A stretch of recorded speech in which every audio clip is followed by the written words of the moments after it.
মসজিদে হারাম যেটা মক্কায়, মসজিদে নববী যেটা মদিনায়, আর মসজিদ বাইতুল মুকাদ্দাস যেটা হলো আপনার ফিলিস্তিনে। এই তিনটা মুসলমানদের প্রাণ। এই তিনটার ক্ষেত্রে মুসলমান কারো সাথে আপোষ করতে পারে না। আমার দেশ, আমার বাড়ি, আমার ঘর, আমার সম্পদ, আমি খাবো তো তুমি খাবা নাকি? দখলদারি করে আসছে, কয় গাজা ছেড়ে দাও এত ঘন্টার মধ্যে, মানে আমার ঘর ছেড়ে দিব, তোমার কথায় কে এটা? কিন্তু আপনারা লেখালেখি করেন না যে হুজুর মনে হয় নত হয়ে যাবে। না, রাসূল বলছে অসম্ভব, কিয়ামত পর্যন্ত একটা দল নত হবে না। আমি বলে দিছি বাইতুল মুকাদ্দাস নিয়ে যে যা বলুক, অনেক গবেষকরা বলে এটাই হবে সে হবে, কিন্তু এই কথা আপনারা এখনই সাদা কাগজে লিখে রাখতে পারেন, বাইতুল মুকাদ্দাস কিয়ামত পর্যন্ত মুসলমানরা ছাড়বে না, এটা নিশ্চিত থাকবে। হঠাৎ কিছুদিন চুপ থাকবে, মনে করবেন যে মনে হয় চুপ হয়ে গেছে, সব ঠিকঠাক, না, এটা মুসলমানরা ছাড়বে না, এটা নিশ্চিত থাকেন, এটা মুসলমানরা ছাড়বে না। قال رسول الله صلى الله عليه وسلم لا تزال طائفة من أمتي ظاهرين على الحق قاهرين لعدوهم ولعدوهم قاهرين।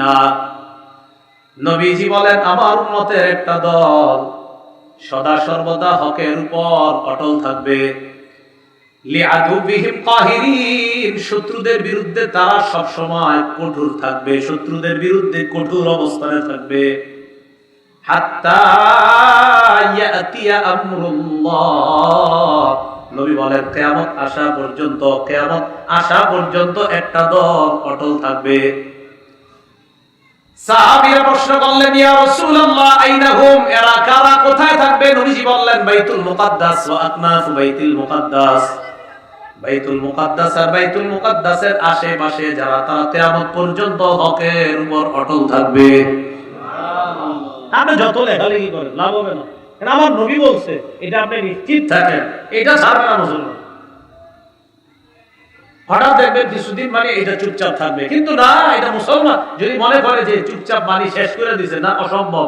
লিআদুবিহিম কাহিরিনা, বাইতুল মুকাদ্দাসের পাশে একটা দল সব সময় থাকবে যারা শত্রুদের বিরুদ্ধে সব সময় কঠোর অবস্থান থাকবে, আর বলছে তারা হকের উপর থাকবে। তো এই জন্য আমার অনেকে বলে, আমি কই এইগুলা ভুলা টুলা লাভ নাই, আপনাদের কয় ভাই জায়গা বিশ্লেষকদের কথা শুনতেন, থোক মিয়া, নবী যদি বিশ্লেষণ করেই গেছে, আপনি বিশ্লেষণ করলেই কি হবে?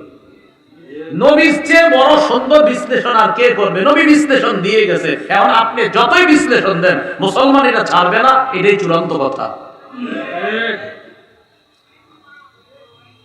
কেন ছাড়বে না? কারণ এটা বরকতময় জায়গা। সূরা বনী ইসরাঈলের 1 নম্বর আয়াতে আল্লাহ কি বলছেন? সুবহানাল্লাযী আসরা বিআবদিহি লাইলাম মিনাল মাসজিদিল হারাম ইলাল মাসজিদিল আকসাল্লাযী বারাকনা হাওলা। পুত পবিত্রতা বর্ণনা করছি ওই সত্তার, যিনি তার বান্দা মুহাম্মদ সাল্লাল্লাহু আলাইহি সাল্লামকে মসজিদে হারাম থেকে মসজিদে আকসা পর্যন্ত রাতের বেলা ভ্রমণ করিয়েছেন। এটা সূরা বনী ইসরাঈল আছে, মুসলিম শরীফের 349 নম্বর হাদিস, আর আমাদের মাদ্রাসার পাঠ্যপুস্তক অনুসারে 162 নম্বর হাদিস, সহিহ বুখারী 349 নম্বর হাদিস। এই হাদিসের মধ্যে আছে রাসূলুল্লাহ সাল্লাল্লাহু আলাইহি সাল্লাম বলেন, উতিতু বিল বুরাক, আমার কাছে বুরাক আনা হয়েছে, ওয়া হুয়া দাব্বাতুন আবিয়াদু তাবিলুন, বুরাকটার দিকে তাকায় দেখলাম এটা সাদা লম্বা, ফাওকাল হিমার দুনাল বাগ। এই বুরাকটা কেমন? এটা হলো গাধার চেয়ে একটু বড়, খচ্চরের চেয়ে একটু ছোট। ইয়াদউ হাফিরাহু ইনদা মুনতাহা তারফিহি, তার চোখের সীমানা, দৃষ্টি যত দূর পর্যন্ত যায়, এটা এক লাফে গতিতে ওই পর্যন্ত পৌঁছে যায়। সুবহানাল্লাহ। রাসূলুল্লাহ সাল্লাল্লাহু আলাইহি সাল্লাম বলেন, ওটার উপরে যখন আমি চড়ছি, চড়ার পর রাকিবতুহু হাত্তা আতাইতু বাইতুল মাকদিস, আমি এটার উপর চলে বাইতুল মুকাদ্দাসে এসেছি। তাহলে কি বোঝা যায়? নবীর জীবনে আশ্চর্য একটা ঘটনা আল্লাহ ঘটিয়েছেন, সশরীরে রাতের বেলা ভ্রমণ করিয়ে বাইতুল মুকাদ্দাস, সেখান থেকে 7 আসমান, সেখান থেকে সিদরাতুল মুনতাহায় নিয়ে গেছেন, যেই মসজিদটা ঘুরিয়ে নিয়ে গেছেন, এটার নাম বাইতুল মুকাদ্দাস। এটা এমন মসজিদ যেখানে রাসূলকে ওই রাতে আল্লাহ অবস্থান করিয়েছেন, অতএব এটা মুসলমান ছাড়বে না। এটা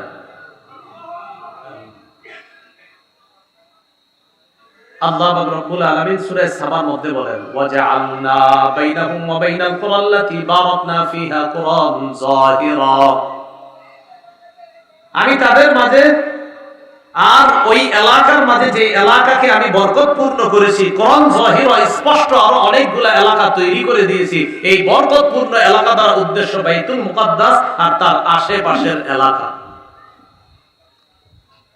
সূরা আম্বিয়ার মধ্যে আল্লাহ কি বলেন?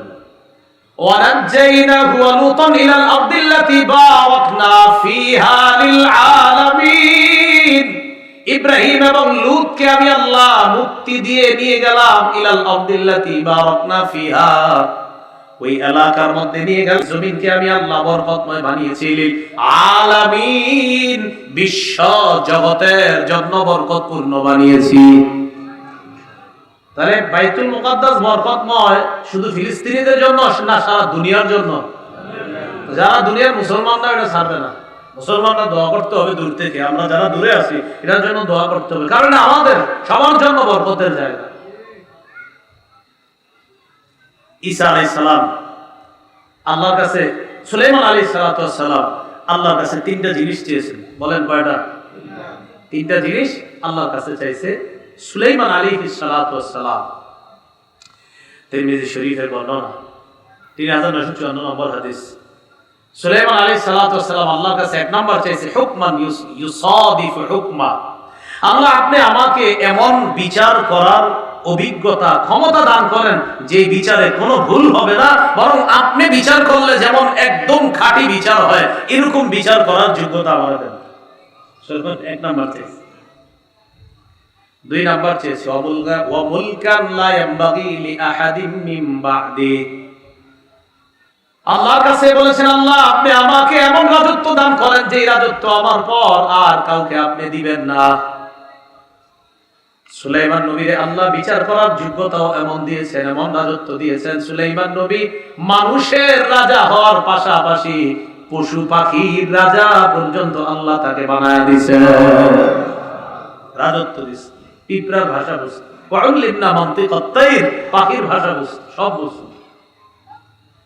তিন নাম্বার সুলাইমান নবী দোয়া করলেন আল্লাহ আমি আপনার কাছে চাই কেউ যদি এই বাইতুল মুকাদ্দাসে আসে লা ইউরিদু ইল্লা সালাতাল মাকতুবাতা ফিহা, কেউ যদি নামাজ পড়ার জন্য বাইতুল মুকাদ্দাসে সফর করে আসে আল্লাহ ওই ব্যক্তি যদি নামাজ আদায় করে সে যেন মায়ের পেট থেকে জন্ম নেওয়া নবজাতক শিশুর মতো নিষ্পাপ হয়ে ফিরে যায়। মানে নামাজ পড়লে শিশুর মতো নিষ্পাপ হয়ে যাবেন, তো এটা মুসলমান ছাড়বে কেমনে বলেন? রাসূলুল্লাহ সাল্লাল্লাহু আলাইহি সাল্লাম বলেছেন সহিহ বুখারীর 1199 নম্বর হাদিস, قال رسول الله صلى الله عليه وسلم لا تشد الرحال الا الى ثلاثه مساجد, ইবাদতের জন্য তিনটা মসজিদে সফর করা যাবে, শুধু ইবাদতের নিয়তে তিন মসজিদে সফর করা যাবে। সফর শুধু সফরের উদ্দেশ্যে হালদা বাঁধা যাবে, ভ্রমণ করা যাবে তিনটা মসজিদে, শুধু সফর, অন্য নিয়ত না যে আমি সফর করেই যাব ওই মসজিদে নামাজ পড়তে। এমন মসজিদ কয়টা? তিনটা।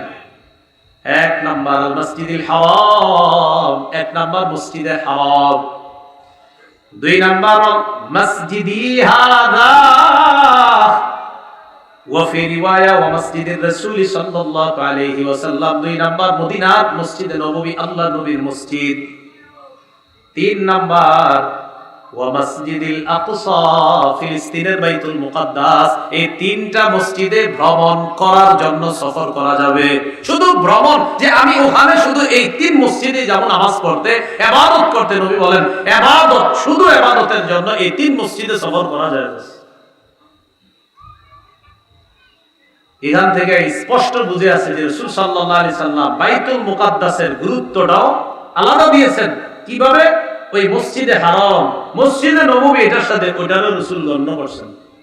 এইজন্য মনে রাখবেন আলোচনার মধ্যে তিনটা মসজিদ আপনি আলোচনায় রাখতে হবে। মসজিদে হারাম যেটা মক্কায়, মসজিদে নববী যেটা মদিনায়, আর মসজিদ বাইতুল মুকাদ্দাস যেটা হলো আপনার ফিলিস্তিনে। এই তিনটা মুসলমানদের প্রাণ, এই তিনটার ক্ষেত্রে মুসলমান কারো সাথে আপোষ করতে পারে না। আমার দেশ, আমার বাড়ি, আমার ঘর, আমার সন্তান সম্পদ আমি খাবো তো তুমি খাবা নাকি? দখলদারি করে আসছে, কয় গাঁজা ছেড়ে দাও এত ঘন্টার মধ্যে, মানে আমার ঘর ছেড়ে দিব, তোমার কথায় কে এটা? কিন্তু আপনারা লেখালেখি করেন না যে হুজুর মনে হয় নত হয়ে যাবে। না, রাসূল বলছে অসম্ভব, কিয়ামত পর্যন্ত একটা দল নত হবে না। তুমি বলে দিয়েছো। এই জন্য এই ব্যাপারে যদি কেউ হতাশার কথা কয় আমার সাথে, আমি ধর্মীয় আপনি কি করে কি বিশ্লেষণ করেন? নবী তো বিশ্লেষণ দিয়ে গেছে, বিশ্লেষণ দেয়।